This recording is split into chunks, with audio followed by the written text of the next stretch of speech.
Hey everyone, it's summer baby, and this time we are visiting the Toronto Islands.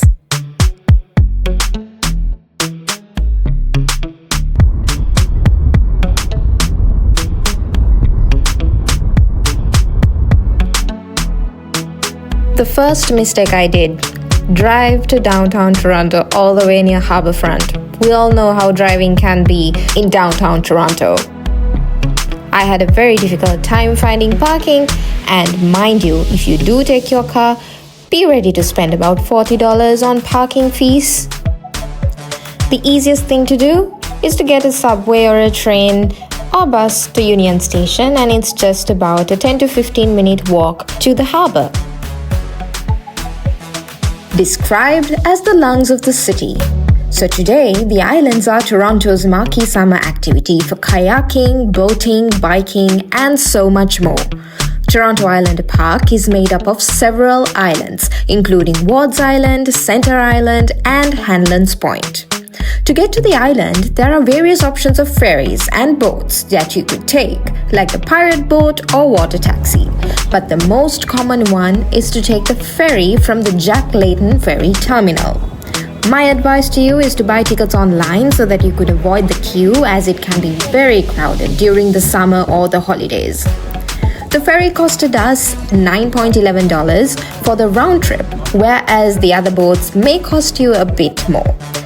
If you want to avoid the wait times and you would like a more private view, then of course you can ride on a water taxi, which is available in a snap.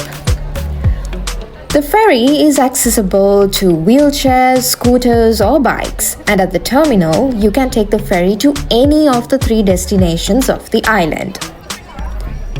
So, we decided to take the ferry to the Centre Island. It was pretty crowded, and if you are lucky, you might get a seat. But I preferred standing so that I can get the breathtaking view of the Toronto skyline.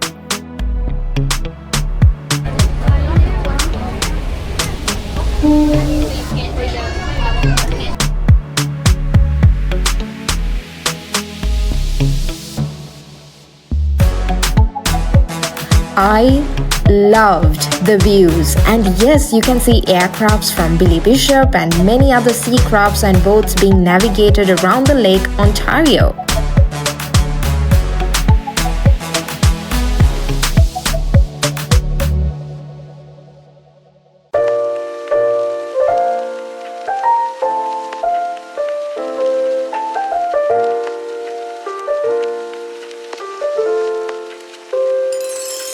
The total ferry ride is about 15-minute stops. No matter which dock you enter, the islands are accessible from one dock to the next. You can bike, walk, or kayak. If you don't have one of your own, there are many rental options there too. But on this vlog, we walked. This is the Centre Island, which is the most popular destination as it has the most recreational activities.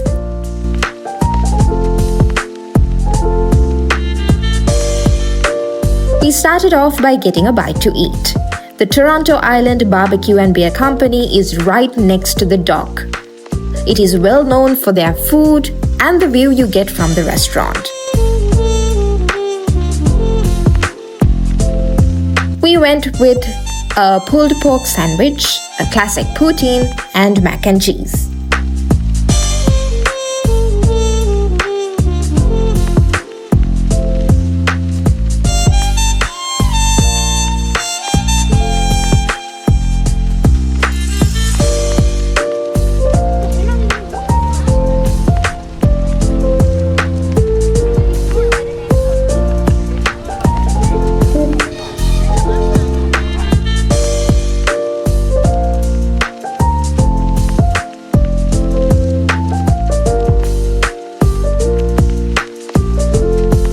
Then we headed off into Centerville Amusement Park. This is mainly a kids park with rides that are not very harsh on your gut. So this amusement park is free to walk in and rides are available for tickets or tokens. The main ride is the gondola that takes you over Center Island and a part of Wards Island as well. And then, of course, the famous carousel that has over 50 handcrafted horses. There are food stalls and a court available for snacks and drinks, but keep in mind all food vendors close up by 8 p.m. even though ferries run till 12 a.m. So get your food before they close. There are other things to do in Centerville other than the theme park. You have a petting zoo and a hedge maze, which we did not have time to visit. Another place we did not visit on Center Island is the Olympic Island. It is known to be having some of the best city views of this Toronto skyline. So if you have time, go take a look. It was an extremely hot day, but they did have large splash zones, outdoor pools, and plenty of gardens and avenues to take a chilling rest. Well, this is the only period in Canada where you wouldn't mind being splashed with water, right?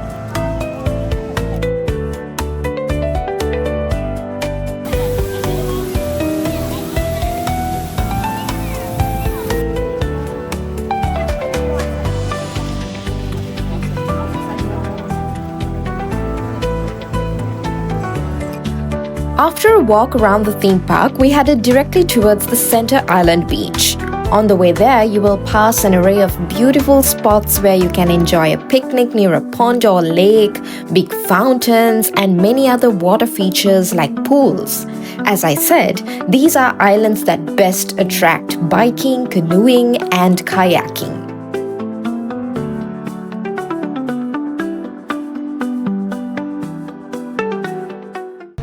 The beach was nice and a perfect day to go swimming. Many of the people were sunbathing and getting their summer tan on. There is also a viewpoint on the beach with a ramp. Unfortunately, we didn't have time to visit any of the other islands, but you can easily bike there or walk to these islands from Center Island Beach. The other two islands are said to be much serene, quieter and calmer, with other beaches and sports grounds available. We headed back in the evening, and yes, we had an ice cream break too to beat the heat, and headed back towards the ferry. I recommend that you stay a bit longer till the sun is down and get the view of the night Toronto skyline. Well, that pretty much wraps it up. Hope you enjoyed the vlog, and please do like, share and subscribe. Stay with Behind Me always, and thank you for watching.